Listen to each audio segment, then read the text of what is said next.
I'm the Comic Weekly Man, the jolly Comic Weekly Man, and I'm here to read the funnies to you happy boys and honeys.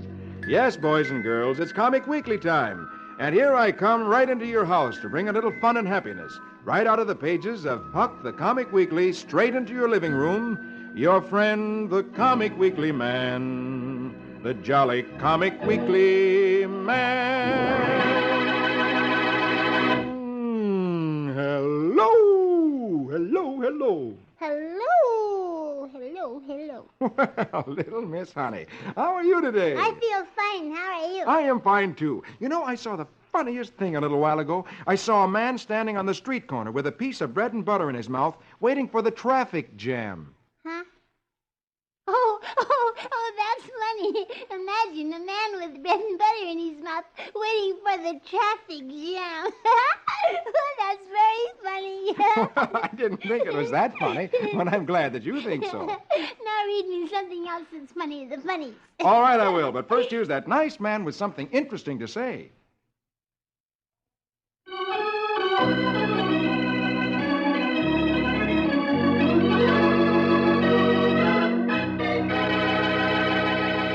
Now, here we go with Puck the Comic Weekly, and at the top of the first page... Snookums, snookums, snookums. And we'll read that right away. So, will everybody please get their funny paper spread out to the first page? I've got mine. And if anyone hasn't got Puck the Comic Weekly with them today, be sure to have your daddy or mommy get it next week so you can follow the comics with us. Now, here we go with Snookums. Magic words by the music, please. Very well, my lady.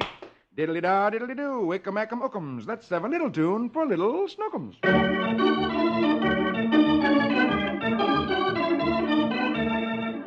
Archie comes home. Hooray! I'm home early. Where's Snookums? Rosie tells Archie to be quiet, that Snookums is falling asleep. Archie answers, last picture, top row. Oh, all right, I'll be quiet. But he likes to have me sing him to sleep. So he tiptoes into the nursery. First picture, bottom row. Archie sits down in back of Snookums' crib and starts to sing. Rock-a-bye, baby, on the treetop, when the boat breaks. About 15 minutes later, Rosie comes in and asks Archie if he feels all right. Archie replies, Why, sure, I'm singing Snookums to sleep. and Rosie says, last picture, that Snookums is not in there, that he's asleep in the den. And Archie goes...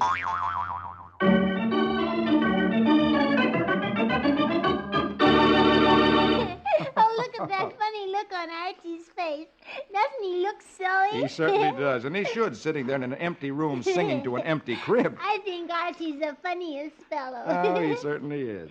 Oh, please, quick, turn over the page to Flash Gordon, because Flash has been captured again by that mean bad man Zinn. Yes, and Zinn sent Flash into the liquid chamber to inhale the gas. And anybody who inhales that gas can't think for themselves anymore. Hey, you know all about this, don't you? Yes, of course. I listened very carefully. But Flash didn't really breathe the gas because Ruby gave him a little kind of thingamajig to put in his nose. Yes, a filter that Yes. let him breathe the air without breathing the smoke. And now he's pretending to be, be like the men who really breathe the gas. So let's read.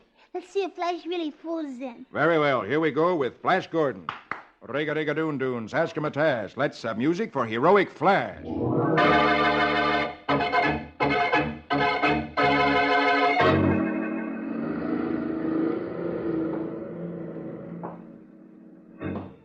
Zinn has told Flash to follow him as he drives off in the car. Flash walks along like a doll that has been wound up. He pretends he has breathed the liquid atom gas and become one of Zinn's robot slaves. Zinn still can't believe he's Flash's master, so he decides to test his power, and he orders, Flash, fall into the ground. Flash thinks fast, guessing the automatons would obey blindly without trying to protect themselves. It takes all of his willpower to keep from using his hands to break his fall. When Zinn sees Flash fall face downward to the ground, he's sure that Flash has breathed the gas and is now entirely in his power. So last picture, top row, Zinn gloats, Now I can rule Mongo through him, Rubia. Flash, go to the slave barracks till I send for you.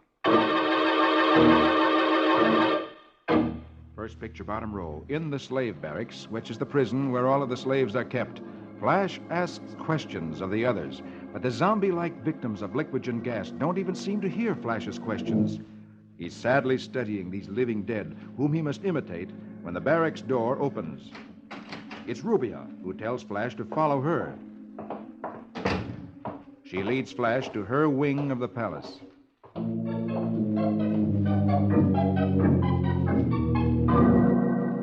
When they are safely away from anyone that could spy on them, Rubia tells Flash that he can relax now, that they are alone. Flash asks, "Why did you save me from the slave gas?" Rubia, last picture, puts her arms around Flash and tells him she saved him because she loves him. And again she tells him that Dale is dead and asks Flash if he can't learn to like her. Flash studies her carefully, trying to see what's in her mind, because he's learned before that Rubia cannot be trusted. Well,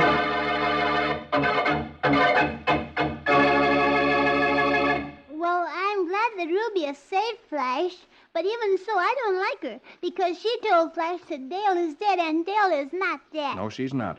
Rubia's trying to break up Dale and Flash. Well, I hope Flash learns that Dale is alive and just fixes that Zin and Rubia and everybody else good. Well, we'll see what's going to happen next week. Okay. Now, let's go across the page to Dick's Adventures. Because exciting things are happening. Dick is with Paul Revere in the early days of America. And the British have sent ships to America carrying tea that is very highly taxed, and they're trying to force the Americans to buy the tea. And the Americans don't want to. And so Paul Revere and Dick have a mysterious plan. And I'm anxious to see what's going to happen. Well, maybe we'll find out today. So here we go with Dick's Adventures. Say the magic words with me.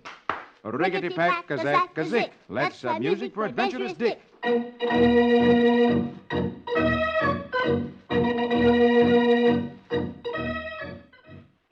Three tall-masted ships laden with bales of British tea await unloading at Griffin's War Wharf in Old Boston.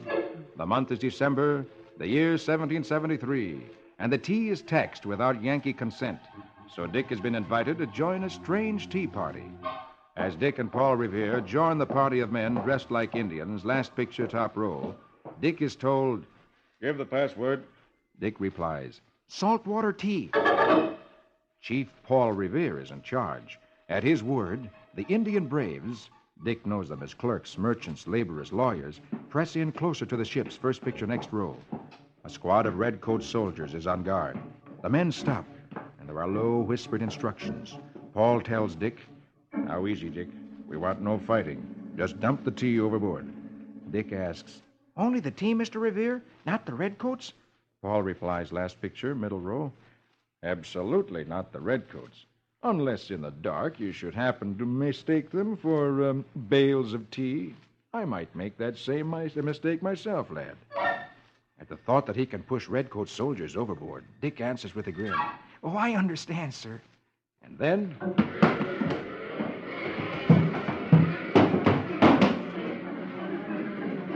First picture, last row, suddenly the braves attack.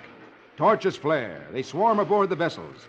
In the hour that remains before dawn, 3 shiploads of British tea are used to flavor the water of Boston Harbor. Dick tries his best not to make mistakes, but when he sees something with legs fall into the water, he asks innocently, "Is that another bale of tea, Mr. Revere?" And Paul replies with a twinkle in his eye, "I believe so, Dick, but I think we should haul him out before he drowns." Dick begins to shout, "Man overboard! Man overboard!"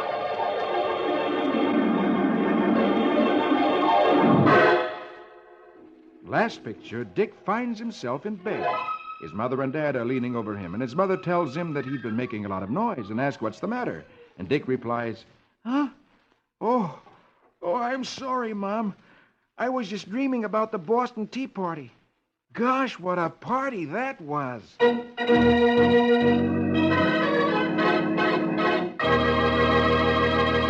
My goodness, Dick has the most exciting dreams. And they're all true. Yes, I know, because my teacher said so. And she said to bring Dick's Adventures to school so all the kids in my class could read about the Boston Tea Party. I think that's a wonderful idea. What do you think is going to happen next week? I think you'll find Dick with Paul Revere again next week. But to make sure... Oh, I'll be here. Good. And now look, here's Rusty Riley underneath Dick's Adventures. You know, I'm worried about Rusty Riley because that slinky Taffy Allardyce, who's Mr. Miles' nephew, knows that Tex is going to take Big Blaze to the racetrack where he'll be safe. Yes, and now Rusty hears Taffy tell his wife, Goldie, that he'll have to fix Big Blaze tonight. I just hope they don't discover that Rusty has heard them talking. Well, let's read and find out. So here we go with Rusty Riley. Gallop and run till the road is dusty. Give us music for his horse and Rusty.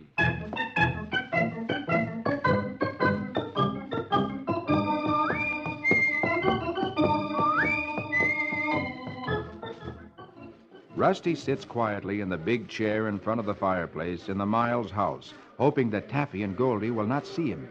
He hears Taffy say, "Something will have to be done about Big Blaze tonight. If I don't keep him out of that race, Corky will get rough." Goldie tells him they'd better get back and join the party in the next room. Taffy answers, "Well, I'll have to find some excuse to slip away and phone Corky. He may have a suggestion." So Goldie tells Taffy to go back to the dining room, that she'll be there in a minute. As Taffy goes off, Goldie looks at the hats and coats that belong to the guests who are at the party and says, "I think I saw a man's wallet sticking out of the pocket of one of those coats on the sofa." As she begins to search the pockets, Rusty, who doesn't see this, slips out of the room and down the stairs and says to himself, "Suppose I should have stayed in there with those coats and things, but I gotta see Tex or Mr. Miles and tell them what I heard." As Rusty goes downstairs, Goldie, last picture top row, finds the wallet in one of the coat pockets and exclaims, "I thought so. This is my chance to fix that insufferable Rusty, and I mean for good." So she takes the wallet, meaning to use it to get Rusty into trouble, then quietly slips from the room.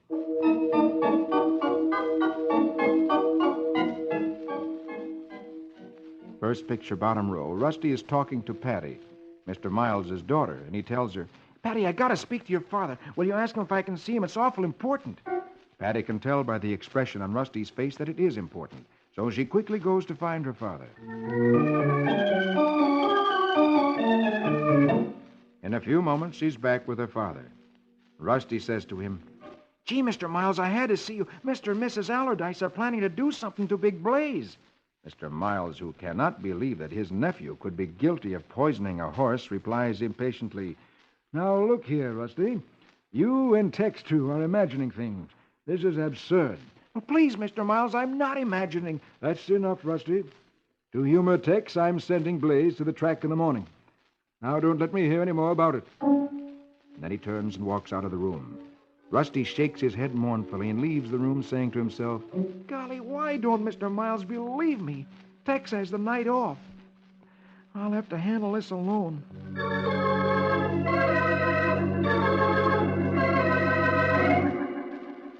A few minutes later, as Patty is going upstairs, she sees Goldie, last picture, going into Rusty's room and behaving in a very suspicious manner. Patty says to herself, "Well, jeepers, that's Mrs. Allardyce going into Rusty's room. Now, what could she want in there?"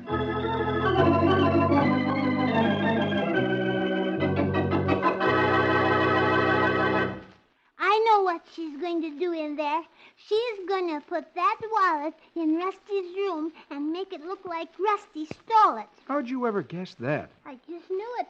Girls are smart about these things. "Well, you certainly are, and I think that's exactly what she'll do." I hope Mr. Miles won't believe that Rusty would steal. Well, maybe next week we'll find out whether or not anything serious happens to Rusty. Oh, she's mean. She's bad, bad, bad. Yes, she is. But now, would you like to read Donald Duck? Oh, yes, please read Donald Duck. So let's turn over to page 6. Very well, I will. But first, here's that nice man with something interesting to say.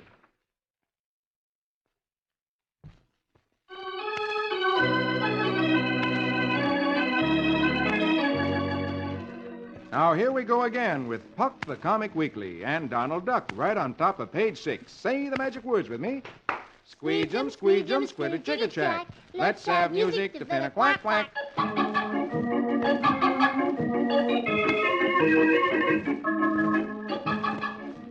Donald has decided to improve his garden, so he decides that he needs some more good dirt. And he says to his nephew, Huey, "Now to get some good topsoil." So off they go with a wheelbarrow to get some good dirt. Huey asks, "Are you going to that vacant lot over on Elm Street?" Donald replies, "Nope, I'm smart. I'm going to the one up on Hill Street." and Huey answered, "Oh, Oh, yeah, I get it. Downhill all the way back. Donald nods. So up the hill they go with the empty wheelbarrow, so that when he comes down the hill with a full wheelbarrow,